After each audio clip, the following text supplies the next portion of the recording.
श्री राम दशम सर्ग। भाई के साथ वैर का कारण बताने के प्रसंग में सुग्रीव का वाली को मनाने और वाली द्वारा अपने निष्कासित होने का वृत्तांत सुनाना।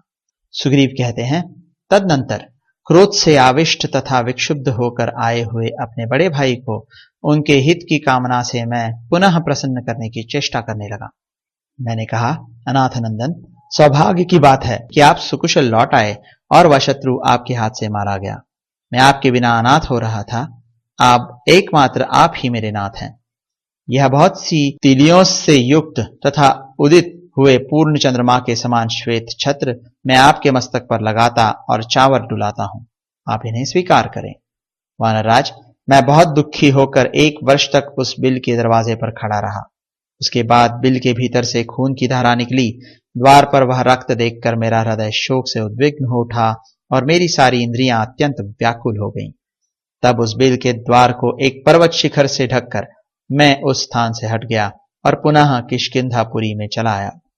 यहां विषाद पूर्वक मुझे अकेला लौट देख पुरवासी और मंत्रियों ने ही इस राज पर मेरा अभिषेक कर दिया। मैंने स्वेच्छा से इस राज को नहीं ग्रहण किया है, अतः अज्ञानवश होने वाले मेरे इस अपराध को आप क्षमा करें। आप ही यहाँ के सम्माननीय राजा हैं और मैं सदा आपका पूर्ववत सेवक हूं। आपके वियोग से ही राज के पद पर मेरी यह नियुक्ति की गई। मंत्रियों, पुरवासियों तथा नगर सहित आपका यह सारा अकंटक राज मेरे पास धरोहर के रूप में रखा था। अब इसे मैं आपकी सेवा में लौटा रहा हूं। सौम्य शत्रुसूदन, आप मुझ पर क्रोध न करें। राजन, मैं इसके लिए मस्तक झुकाकर प्रार्थना करता हूं और हाथ जोड़ता हूं। मंत्रियों तथा पुरवासियों ने मिलकर जबरदस्ती मुझे इस राज पर बिठाया है, वह भी इसलिए कि राजा से रहित राज्य देखकर कोई शत्रु इसे जीतने की इच्छा से आक्रमण न कर बैठे। मैंने ये सारी बातें प्रेम से कही थीं, किंतु उस वानर ने मुझे डांट कर कहा, तुझे धिक्कार है। यो कहकर उसने मुझे और भी बहुत सी कठोर बातें सुनाई। तत्पश्चात उसने प्रजाजनों और सामान्य मंत्रियों को बुलाया तथा सुहृदों के बीच में मेरे प्रति अत्यंत निंदित वचन कहा।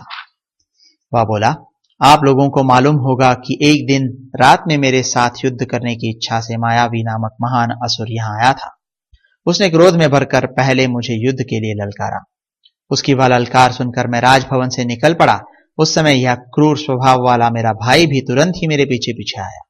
यद्यपि वह असुर बड़ा बलवान था, तथापि मुझे एक दूसरे सहायक के साथ देखते ही भयभीत हो उस रात में भाग चला। हम दोनों भाइयों को आते देख वह बड़े वेग से दौड़ा और एक विशाल गुफा में घुस गया। उस अत्यंत भयंकर विशाल गुफा में उस असुर को घुसा हुआ जानकर मैंने अपने इस क्रूरदर्शी भाई से कहा, सुग्रीव, इस शत्रु को मारे बिना मैं यहां से किष्किंधापुरी को लौट चलने में असमर्थ हूं। अतः जब तक मैं इस असुर को मारकर लौटता हूं, तब तक तुम इस गुफा के दरवाजे पर रहकर मेरी प्रतीक्षा करो। ऐसा कहकर, और यह तो यहां खड़ा है ही, ऐसा विश्वास करके मैं उस अत्यंत दुर्गम गुफा के भीतर प्रविष्ट हुआ। भीतर जाकर मैं उस दानव की खोज करने लगा और इसी में मेरा वहां 1 वर्ष का समय व्यतीत हो गया। इसके बाद मैंने उस भयंकर शत्रु को देखा। इतने दिनों तक उसके न मिलने से मेरे मन में कोई क्लेश या उदासीनता नहीं हुई थी। मैंने उसे उसके समस्त बंधु बांधवों से तत्काल काल के गाल में डाल दिया। उसके मुख से और छाती से भी भूतल पर रक्त का ऐसा प्रभाव जारी हुआ जिससे वह सारी दुर्गम गुफा भर गई। इस तरह उस पराक्रमी शत्रु का सुखपूर्वक वध करके जब मैं लौटा, तब मुझे निकलने का कोई मार्ग ही नहीं दिखाई देता था, क्योंकि बिल का दरवाजा बंद कर दिया गया था। मैंने सुग्रीव सुग्रीव कहकर बारंबार पुकारा, किंतु कोई उत्तर नहीं मिला। इससे मुझे बड़ा दुख हुआ। मैंने बारंबार लात मारकर किसी तरह उस पत्थर को पीछे की ओर ढकेला। इसके बाद गुफा द्वार से निकलकर यहाँ की राह पकड़े मैं इस नगर में लौटा हूं। यह सुग्रीव ऐसा क्रूर और निर्दयी है कि इसने भ्रातृ प्रेम को भुला दिया और मेरा सारा राज्य अपने हाथ में कर लेने के लिए मुझे उस गुफा के अंदर बंद कर दिया था। ऐसा कहकर वानर राजवाली ने निर्भयता पूर्वक मुझे घर से निकाल दिया। उस समय मेरे शरीर पर एक ही वस्त्र रह गया था। रघुनंदन, उसने मुझे घर से तो निकाल ही दिया, मेरी स्त्री को भी छीन लिया। उसके भय से मैं वनों और समुद्रों सहित सारी पृथ्वी पर मारा मारा फिरता रहा। अंतोगत्वा मैं भार्याहरण के दुख से दुखी हो इस श्रेष्ठ पर्वत ऋष्यमुख पर चला आया। क्योंकि एक विशेष कारणवश वाली के लिए इस स्थान पर आक्रमण करना बहुत कठिन है। रघुनाथ जी, यही वाली के साथ मेरे वैर पड़ने की विस्तृत कथा है। यह सब मैंने आपको सुना दी। देखिए, बिना अपराध के ही मुझे यह सब संकट भोगना पड़ा है। वीरवर, आप संपूर्ण जगत का भय दूर करने वाले हैं। मुझ पर कृपा कीजिए और वाली का दमन करके मुझे उसके भय से बचाइए।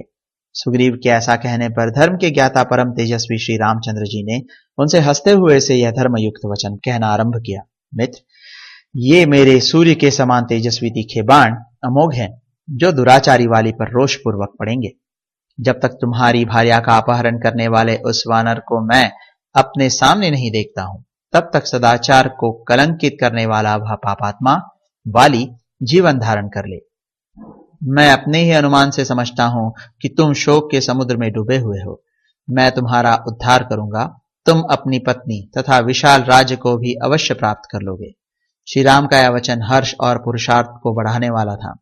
उसे सुनकर सुग्रीव को बड़ी प्रसन्नता हुई। फिर वे बहुत ही महत्वपूर्ण बात कहने लगे। इस प्रकार श्री वाल्मीकि निर्मित आर्ष रामायण आदि काव्य के किष्किंधा कांड में 10वां सर्ग पूरा हुआ।